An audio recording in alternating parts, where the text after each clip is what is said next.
Welcome to SCBWI Carolina's Book Fairies First Look. I'm your host, Mickey Bear. Today, I have the privilege of interviewing YA author and writing community extraordinaire, Carol Baldwin. Carol's debut YA historical novel, Half Truths, published this month by Monarch Educational Services, takes place in Charlotte in 1950. She has presented at many educators and writing conferences and is published widely in newspapers and magazines. She co-publishes Talking Story, a newsletter for educators and media specialists. She holds a BS in mental health and an MS in community counseling. Before turning to writing for children, Carol published Friendship Counseling, Biblical Foundations for Helping Others, and Teaching the Story, writing in grades 4 through 8. She has been an SCBWI member since before there was an I in the name and coordinated the SCBWI Carolinas blog for many years. When she isn't writing or blogging, you'll find her gardening, exercising, or reading books with one of her 9 grandchildren. Welcome, Carol. I am so Thank thrilled you. to be talking with you today. Thank you, Mickey. It's great to be here. It's pretty exciting. It's really exciting. I've got to ask, I'm sure everybody's wondering, tell me about the hat. Okay, the hat is my 1950s hat. And so I had at my book launch 2 weeks ago, I wanted to be in the 1950s theme. And y'all can't see this too much, but I have, yeah, you can barely see it, but I have a blue and white dress that is very 1950s. A friend of mine found it on Amazon and she got the hat and some shoes, and now it's my brand. Love it. So I just thought for today I'd wear it. I Oh, don't wear it. I don't wear it normally. This is a special occasion. oh, it's perfect. So let me tell everyone a little bit about Half Truths. It is 1950, and Right. and 15-year-old Kate Dinsmore wants to become a journalist, but her tobacco farming father can't afford to send her to college. She devises a plan to move from rural North Carolina to her wealthy grandparents' home in Charlotte in hopes of gaining their financial support. Now she has a new set of problems. How can she please her society conscious grandmother and conform to her new classmates' lifestyles? She meets Lillian, her grandmother's teenage maid, and despite their racial differences, they form a tentative friendship. While exploring her grandmother's attic, Kate unearths a secret that rocks her world and Lillian's too. The shocking discovery reveals half-truths that threaten the girl's friendship. What will Kate do when she must choose between Lillian and her new society friends? Through a mentorship with a newspaper editor, Kate realizes that journalism requires honesty. But the risks of truth telling make Kate question herself. If she reveals what she has learned, what price will she pay? Carol, you've done a beautiful job with the difficult subjects and with the journalism thread. I feel like it's such a timely story. Um, Hmm. but I understand that birthing this book has been a long journey. It has. How long did that take you? Yeah, from the beginning when I was thinking about it till it's actually out in print, it's been about 18 years. So, yes, it's been a long, long process, but then this was my first novel.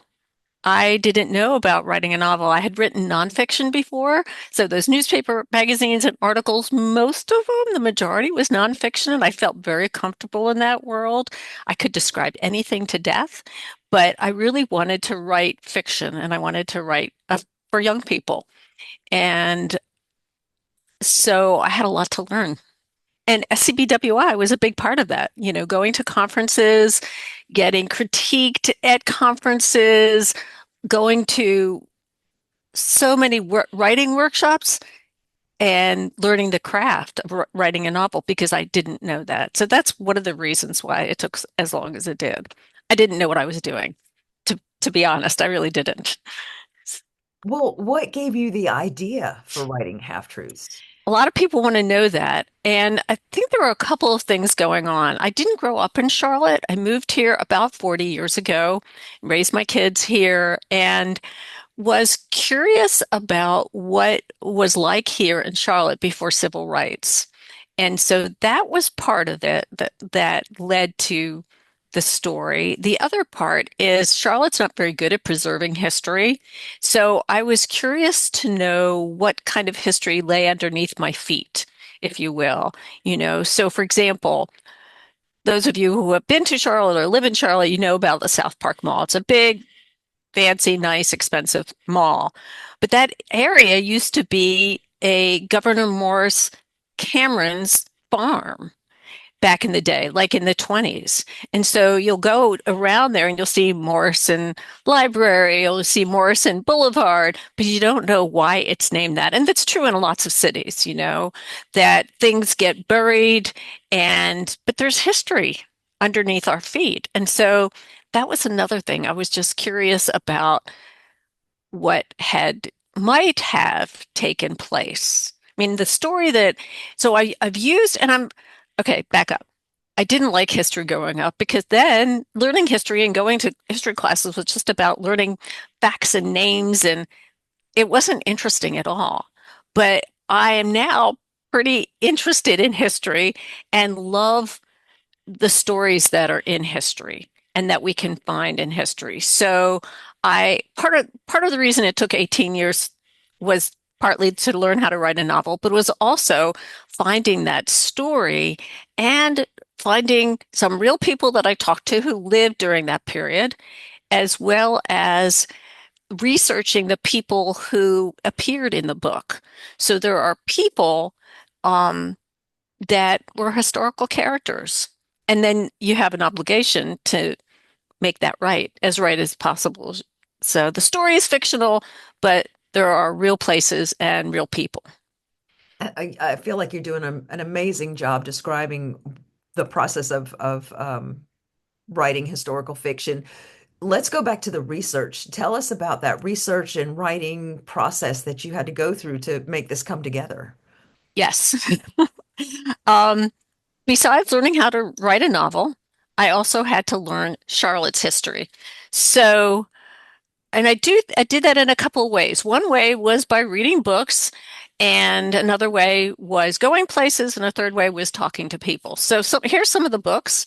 So this is actually a signing off is a yearbook from Alexander Graham Junior High in 1948. Now, that's a pretty amazing find. And it just turned, I mean, I've had a lot of just turned out things. So, a friend of mine's mother went to this school and she had kept this yearbook. And so she was happy to give it to me. And, leafing through it, you just get a feeling for the age and the time period.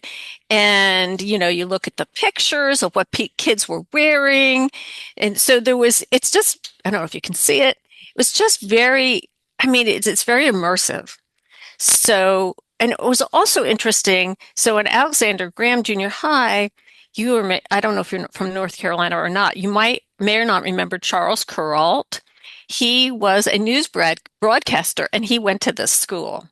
So his picture is in here and something that he wrote is in here, and he shows up in my book. He's got a very small cameo appearance, but that's what I meant about real people. Here's another book, and you can see all the tabs that I have in here. This is called um, it's from the Black America series. It's about Charlotte and North Carolina. And this was another really great resource. So all these tabs, those were all like pictures. So this is really, I'm just going to open it to a random page, just pictures. Well, it's funny. I opened up to a random page, but it's not so random. So these are the cheerleaders, and it gave me a history of the Black community. So my main character, Kate, is white, and the maid at her grandmother's house is Black. So, it's sort of implied in that book description. So I found this book. I met one of the authors, Vermel Diamond Eli, who is now in her early 90s, who I interviewed many times, many, many times. I'm going to tear up because she was just a wonderful woman, and I met so many wonderful people who were really interested in me making this an authentic story. So now I'm going from books into some of the people that I met. And so that was another part of that research process was talking to them and finding out their stories. And then part of the problem with that is that every story you hear, you want to include in your book.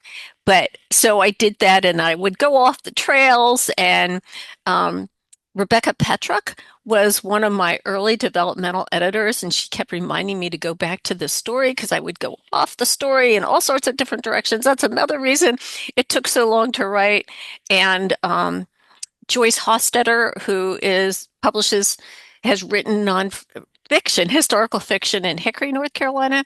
She's been an amazing mentor. So in those 18 years, I wrote a lot of drafts, which we'll probably talk about too. But I want to show some of the other books because books have been in, and what I'm showing to you today are just a fraction of the books that I looked at. This is a book South Carolina Speak, published in 1957. So that was after the major legislation to end segregation in um, in the United States. And now I am forgetting the name of the legislation. It's out of my mind. But a friend of mine, I was living in Greenville, South Carolina at the time. She was working at Goodwill. She knew my story. She found this pamphlet for 10 cents. And what is amazing about this is it's written by white pastors against integration. And so it was like, oh, this is really the way people thought. So even though this doesn't end up in half truths, it informed me. Books like this informed me. Brown versus Board of Education, 1957. So this was written in response to that. I knew it was in my head somewhere. So another book that was very, very important is this book called Virus of Fear. And it's about the Ku Klux Klan parade through Tabor City, North Carolina in 1950. And the story starts out with this. So it's a, obviously a real event written by Horace Carter, who was an editor of a small town newspaper at the time. And my character meets him and he becomes a mentor to her. So that was really, I knew I wanted a story where Kate would move from rural into the city. And so that would be part of her struggle, that she would then be in the city and she has this rich, wealthy grandparents who, she figures they can help her out, but then that comes with a lot of other baggage. So I knew that I wanted her to move from rural to city, but I didn't know where that city would be. I looked at a lot of different areas. And then when I came across that story and I was talking to Joyce about it, she was like, that's where you begin. And then there's one other book I want to show you. This is called Blue Willow. And um, this was run a Newbery Honor in the 30s. So a lot of people haven't read it, but it's a really wonderful book. And I knew that I wanted to have a I don't want to give away too much of the book, but so there's a graveyard scene where a something is discovered and it's Blue Willow China. Well, I knew something would be discovered. I didn't know it was going to be Blue Willow China, and it would be a clue to the girls' joint history and their family ancestry. I knew that it would be that, but I didn't know what type of china it would be. So I went on Facebook and I asked my friends, I was like, well, I want some kind of china in this. What should I use? And they suggested Blue Willow. And so a friend of mine gave me this. This is my Blue Willow plate. And um, and then I discovered the book Blue Willow. And then when you read Half Truths, you'll see that Blue Willow theme is woven into the story. So that's just a fraction of the books, but those were really precious to me. So that's a lot of research. Did you have any stumbling blocks during all of this process that you had to overcome in, pulling it all together? Sure, there were two. One of them was because of my friend, a very good friend of mine, a writer in SCBWI, Carolina's Kathleen Birkinshaw, had written a middle grade historical fiction based on her mother's experience through Hiroshima. And when I read that book, Kathleen had newspaper headlines as chapter titles for each chapter. And I thought, oh, that's really cool. I want to do that. I had no idea how hard it would be to come up with those newspaper headlines. And it was very, very time consuming. I think it lends authenticity to the book. And also because Kate wants to be a journalist, it really ties in with that. But it took a lot of time. And I ended up making up a few headlines because there was just nothing that fit the chapter. But most, I'd say three-quarters of them are from true real newspapers during that time period. The other thing that was hard, and actually this is an SCBWI story about, I mean, in the beginning I wrote from Kate's point of view, and I took it to an SCBWI conference probably 8 years in, 6 years in, something like that. And the editor I had suggested that I write it from both Kate's point of view and Lillian's point of view. Lillian is the black girl. And I was like, oh, I don't think I can do that. I've never written a novel before, let alone two points of view, and also from a black point of view. And as I was leaving the conference hotel, ran into Rebecca coming in, and I told her about the critique, and I wasn't sure about doing that. She was like, "Oh yeah, you can do it. Go ahead and do it."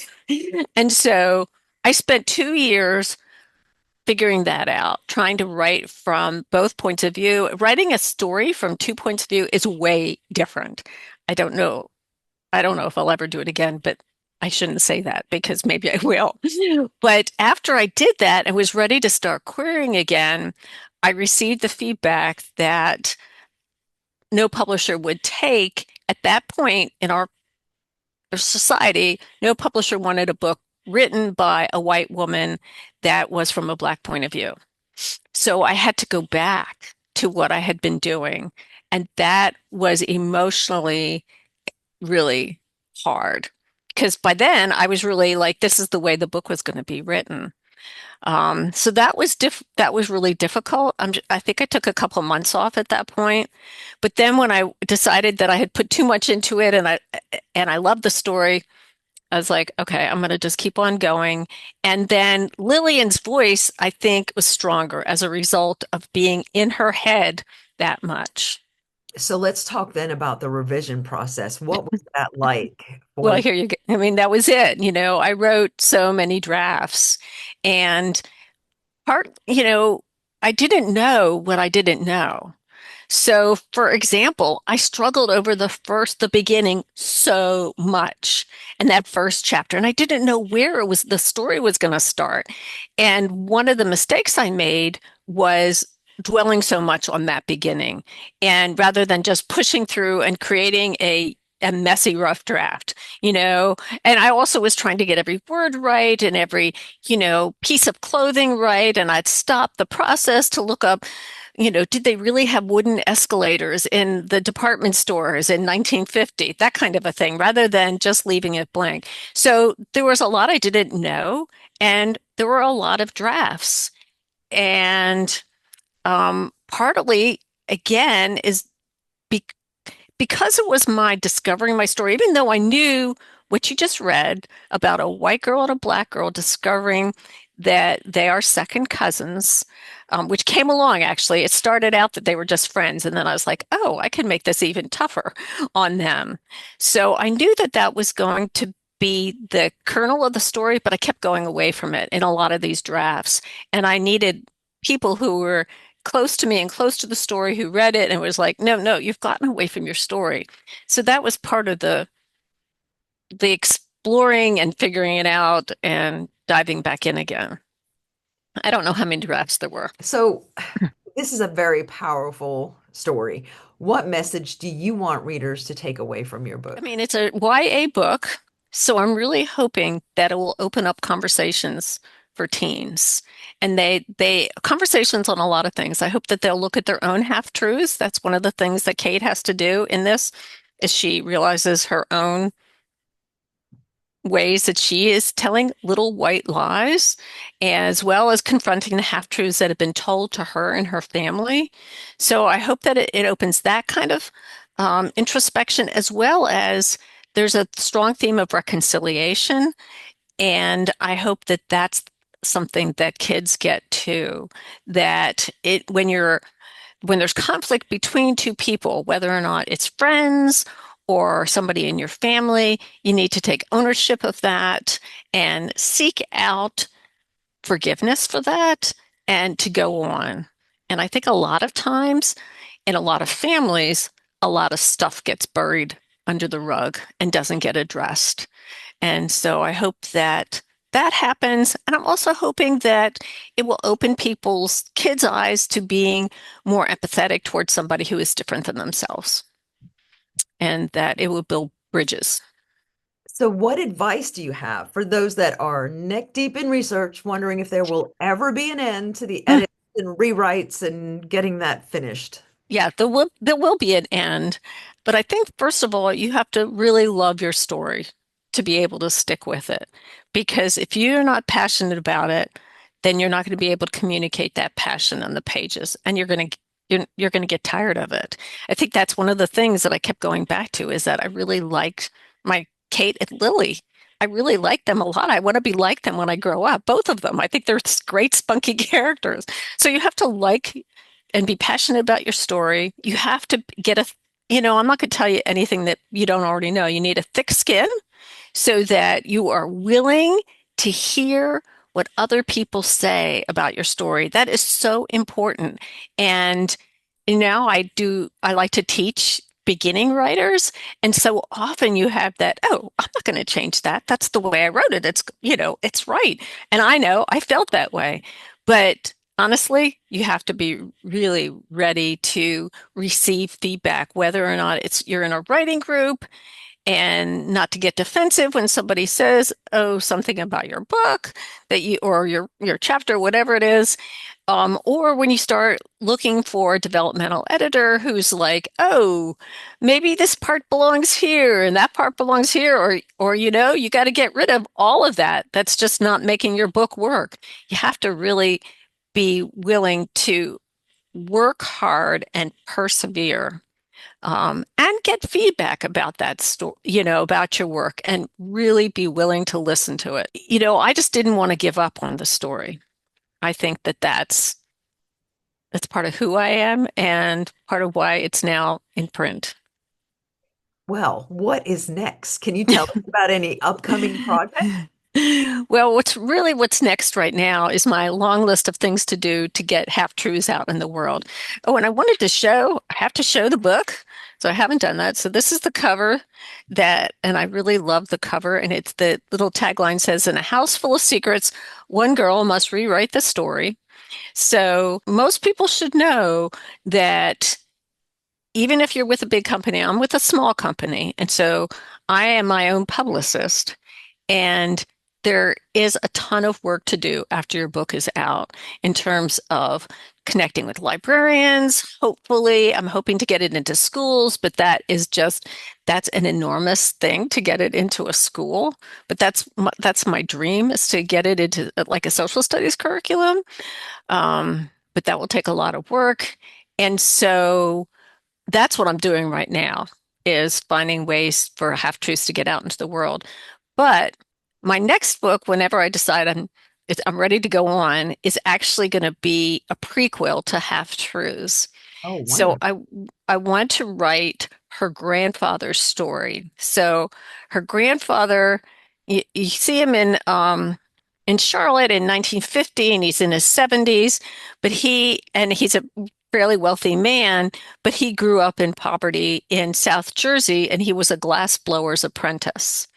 And I want to tell his story and probably tuck it into a colonial boy's glassblower's story, because glassblowing has been around for a long time and it's fascinating to me. And I just want to write that story. Of course, we want to stay in touch. We want to know about different events that you're doing. How can caregivers, educators, librarians, everybody stay up to date with what you're doing and where you are? I'm developing a website. I mean, I have a website, but it will continue to add things to it. So it's carolbaldwinbooks.com. And I have an events page, and there's a way to contact me through that. If anybody's listening and they're a high school teacher, contact me. We're just putting together an amazing reader's guide that teachers will be able to use that will tie into all sorts of standards. And that's going to be on my website. So, and I blog, and I've been blogging for years and years, and a lot of it has been um, when I've reviewed books. But a little more lately, it's been what's going on with half truths. But I also have on there some writing tips for people who are starting writing, and something else which just went out of my brain. I can't remember what it is. But look on We'll my go and blog. explore and Oh, find oh, out. I know what it is. So it's the journey. I mean, if any of you really are bored and you want to see the 18 years, what I was doing for 18 years, there's a little tab that says the story behind the story. And Nice. it's all my blog posts about the books I read and that I reviewed there and the people I met. So Oh, some of the people I met were just amazing. oh, that's So, fantastic. Well, thank you so much for joining me today, Carol. no, We thank are you for having me. we're very excited about this month's release of Half Truths and wish you so much Thank you. luck and lots of um, great things happening with the book. Appreciate it. I really appreciate it. And I appreciate SCBWI's support. I mean, SCBWI has been an important part of this journey for me. Really has. And the friends I've made and editors I met, just everybody. I mean, it's a great organization. I Steph, always recommend it to anybody who's thinking about writing for kids. same. Yes, absolutely. Thank you.